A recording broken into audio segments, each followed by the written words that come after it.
Hello everyone, welcome back to the channel. तो guys, परसों आपके एग्जामिनेशन है, उसको देखते हुए फ्रेंड्स मैं आपका ज्यादा समय नहीं लूंगी, 5 मिनट से भी कम का समय लूंगी। दोस्तों, जो यहाँ पे मेन पॉइंट है, इंपॉर्टेंट जो इस वीडियो में है, वो मैं आपको डायरेक्ट पॉइंट टू पॉइंट बताने वाली हूँ एंड फिर वीडियो का एंड करेंगे। ठीक है, बिल्कुल आपका समय को वेस्ट नहीं करते हैं।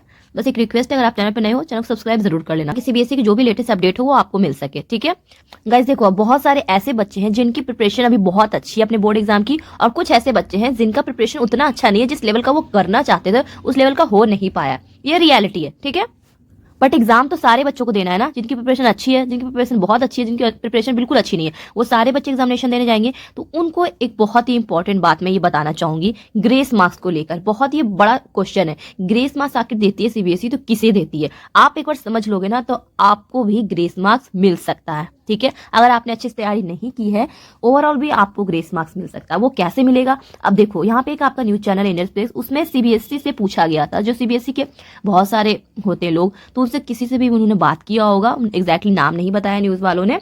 उनमें उन्होंने grace marks and passing criteria को लेकर पूछा है सीबीएसई से, एंड सीबीएसई ने उसका जवाब भी दिया है। ठीक है, ये आखिर ग्रेस मार्क्स किन बच्चों को मिलेगा, पासिंग क्राइटेरिया क्या रहेगा, ये होप कि आप सभी को पता होगा। तो पासिंग क्राइटेरिया पर हम उतनी चर्चा नहीं करेंगे, बट हाँ, ग्रेस मार्क्स के बारे में मैं आपको जरूर बताऊंगी, ताकि आप सभी अपने बोर्ड एग्जाम में अच्छा स्कोर कर सको। ठीक है, अगर मैं साफ साफ कहूं दोस्तों, तो ये वीडियो उनके लिए ज्यादा हेल्पफुल होगा जिनका प्रिपरेशन उतना अच्छा से नहीं हुआ है। क्लियरली मैं आपको बता दे रही हूँ। ठीक है, यहाँ पे भी आप देख सकते हो, CBSE official have shared their response to some of most asked question by students.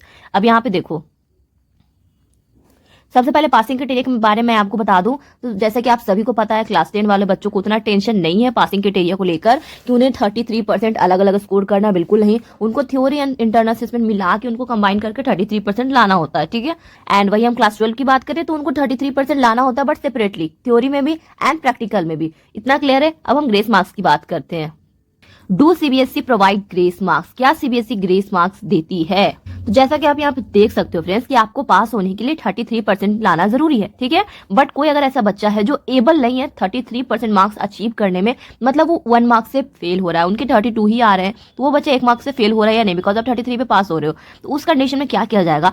आपको ग्रेस मार्क्स दिया जाएगा। अब ग्रेस मार्क्स में सीबीएसई ने तो ये बता दिया कि जो बच्चे फेल हो रहे हैं उनको हम 1 मार्क्स देके पास कर देते हैं, बट ग्रेस मार्क्स की सच्चाई ये है दोस्तों, कि मैं आपको बताती हूँ लास्ट ईयर के बारे में। तो कंपार्टमेंट के ऐसे बहुत सारे बच्चे हैं जो सिर्फ 1 नंबर से और 2 नंबर से फेल हुए हैं, और कुछ ऐसे बच्चे हैं जिनका सिर्फ 33 आया है। तो ये दोनों में डिफरेंस है कि कोई बच्चा 33 मार्क्स ला के पास हो जा रहा है, बट कोई वही बच्चा है जो 1 मार्क्स के कारण, 2 मार्क्स के कारण फेल हो रहा है। आखिर वो कैसे हो रहा है?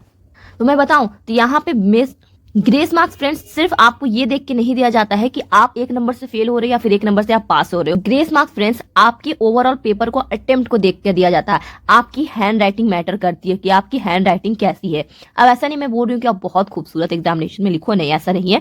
जो भी आपकी राइटिंग है बस उसमें क्लियरली दिखना चाहिए टीचर्स को, वो क्लियरली पढ़ पाए, इतना इनफ होता है। बहुत सुंदर लिखने की जरूरत नहीं होता। ठीक है, आपको अगर इच्छा है तो आप खूबसूरत लिख सकते हो। ठीक है, आपका स्पीड भी होना चाहिए, बट स्टार्टिंग में बच्चे बहुत सुंदर लिखते हैं एंड एंड में उनका राइटिंग खराब हो जाता है, जो कि उन्हें मेंटेन करने की जरूरत है। वो शुरू से लेकर एंड तक अगर वो लिखते हैं तो ओवरऑल उनका पेपर बहुत सुंदर दिखता है। इसके लिए भी उन्हें ग्रेस मार्क्स दिए जाते हैं। ठीक है, तो ओवरऑल आपको क्या करना है दोस्तों, अपने पेपर में आपको अच्छे से क्वेश्चन को अटेम्प्ट करना है। टीचर को ऐसा नहीं लगना चाहिए, जो आपकी कॉपी चेक करे उन्हें ऐसा बिल्कुल नहीं लगना चाहिए कि आपने तो ट्राई ही नहीं किया है। मैंने पहले भी वीडियो में बता दिया स्टार्टिंग में कि ये वीडियो उन बच्चों के लिए जिनकी प्रिपरेशन उतनी अच्छी नहीं हुई है। ठीक है, तो मैं क्या बोल रही थी दोस्तों, कि एग्जामिनर को ऐसा नहीं लगना चाहिए कि आपने कुछ अटेम्प्ट ही नहीं किया है क्वेश्चन को। ठीक है, वो आप वहां पे बस बेमन से लिख रहे हो इस तरीके से कि आपको आ नहीं रहा। आप अटेम्प्ट करने की कोशिश करो, एंड आपने अच्छे से पढ़ाई की हो या नहीं हो, आपका मकसद एक होना चाहिए, वो ये है कि आपको सारे क्वेश्चन को अटेम्प्ट करना है किसी भी हाल में, विद टाइम। ठीक है, टाइम को आपके साथ। अब बहुत सारे बच्चे वहां पे टाइम को मैनेज नहीं कर पाते हैं, तो देखना, बोर्ड एग्जाम में आपको यही ख्याल रखना है, आपको अपने टाइम को मैनेज करना होगा। ठीक है, और उसका एक सिंपल सा तरीका है दोस्तों, आपका जो स्पीड है वो आप शुरू से ही बना के रखो। ठीक है, शुरू में फ्रेंड्स आपको जब क्वेश्चन पेपर मिलता है तो आप बहुत ही आराम से क्वेश्चन पेपर को सॉल्व करने का कोशिश करते हो, बट जैसे जैसे टाइम बीतता है आप वही, आपका स्पीड पता नहीं कैसे बट वो इंक्रीज हो जाता है। तो वो जो आपका स्पीड बाद में बढ़ता है, मैं चाहती हूँ कि वो स्पीड आपका शुरू से रहे। और वो स्पीड कैसे आएगा दोस्तों? वो स्पीड आएगा दोस्तों जब आप PYQ करोगे, जब आप सैंपल पेपर करोगे। ठीक है, ये 2 चीज करने से ही आप में स्पीड आएगा, एंड जो कुछ होना था वो हो चुका है। ठीक है, अब सिर्फ 2 दिन बाद आपकी एग्जामिनेशन है, बस कोशिश करना है कि टाइम पे आप पेपर कंप्लीट कर लो, कोई क्वेश्चन आपसे छूटे नहीं, इतना कोशिश आपको करना है, ठीक है। जिसके क्वेश्चन का आंसर आता है उस क्वेश्चन का आंसर आपको पहले लिखना है। सीक्वेंस का वहां पे कोई टेंशन एग्जामिनेशन में होता नहीं है कि आपको सीक्वेंस वाइज बनाना है, इतना आपको क्लियर रहना है माइंड में। जो क्वेश्चन जहां से आ रहा है उसको बस बनाना स्टार्ट कर दीजिए, ठीक है। यहाँ पे दोस्तों मैं आपको आपके जो मैथ सब्जेक्ट है उसको लेकर मैं आपको स्टेप वाइज मार्किंग के बारे में बताना चाहूंगी कि सीबीएसई जो है वो आपको स्टेप वाइज मार्किंग के भी मार्क्स देते हैं, बिल्कुल देते हैं।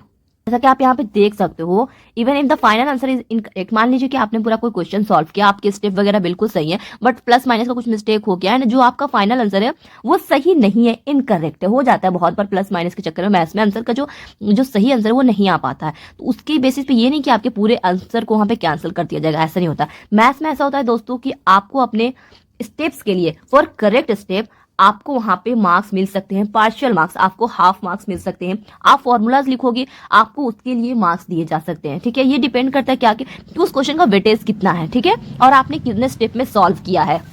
तो अगर आपने सही स्टेप में फॉलो किया है, आपने सॉल्व किया, आपने फॉर्मूला लिखा है, क्वेश्चन उतारा, तो फिर आपको वहां पे हाफ मार्क्स मिलने की पॉसिबिलिटी होती है। भले आप आंसर तक सही नहीं पहुंच पाओ या फिर आप आंसर तक पहुंच ही ना पाओ, बट किसी भी कंडीशन में आपको मैथ्स में मार्क्स दिए जाते हैं, तो प्लीज इसका खास ध्यान रखना। दोस्तों वीडियो को एंड करते हैं। आई होप कि आपको समझ आ गया होगा कि आपको ग्रेस मार्क्स सीबीएसई कब और कैसे देती है। तो प्लीज पेपर को आप अच्छे से अटेम्प्ट करके आना, एग्जामिनर को लगना चाहिए कि हाँ आपने कोशिश किया है, एंड देन आपको ग्रेस मार्क्स मिलने की पॉसिबिलिटी होती है। आई होप कि आप सभी को आज का वीडियो अच्छा लगा। वीडियो अच्छा लगा जाते चैनल को सब्सक्राइब जरूर कर लेना, और आप सभी को अपने एग्जाम के लिए ऑल द बेस्ट।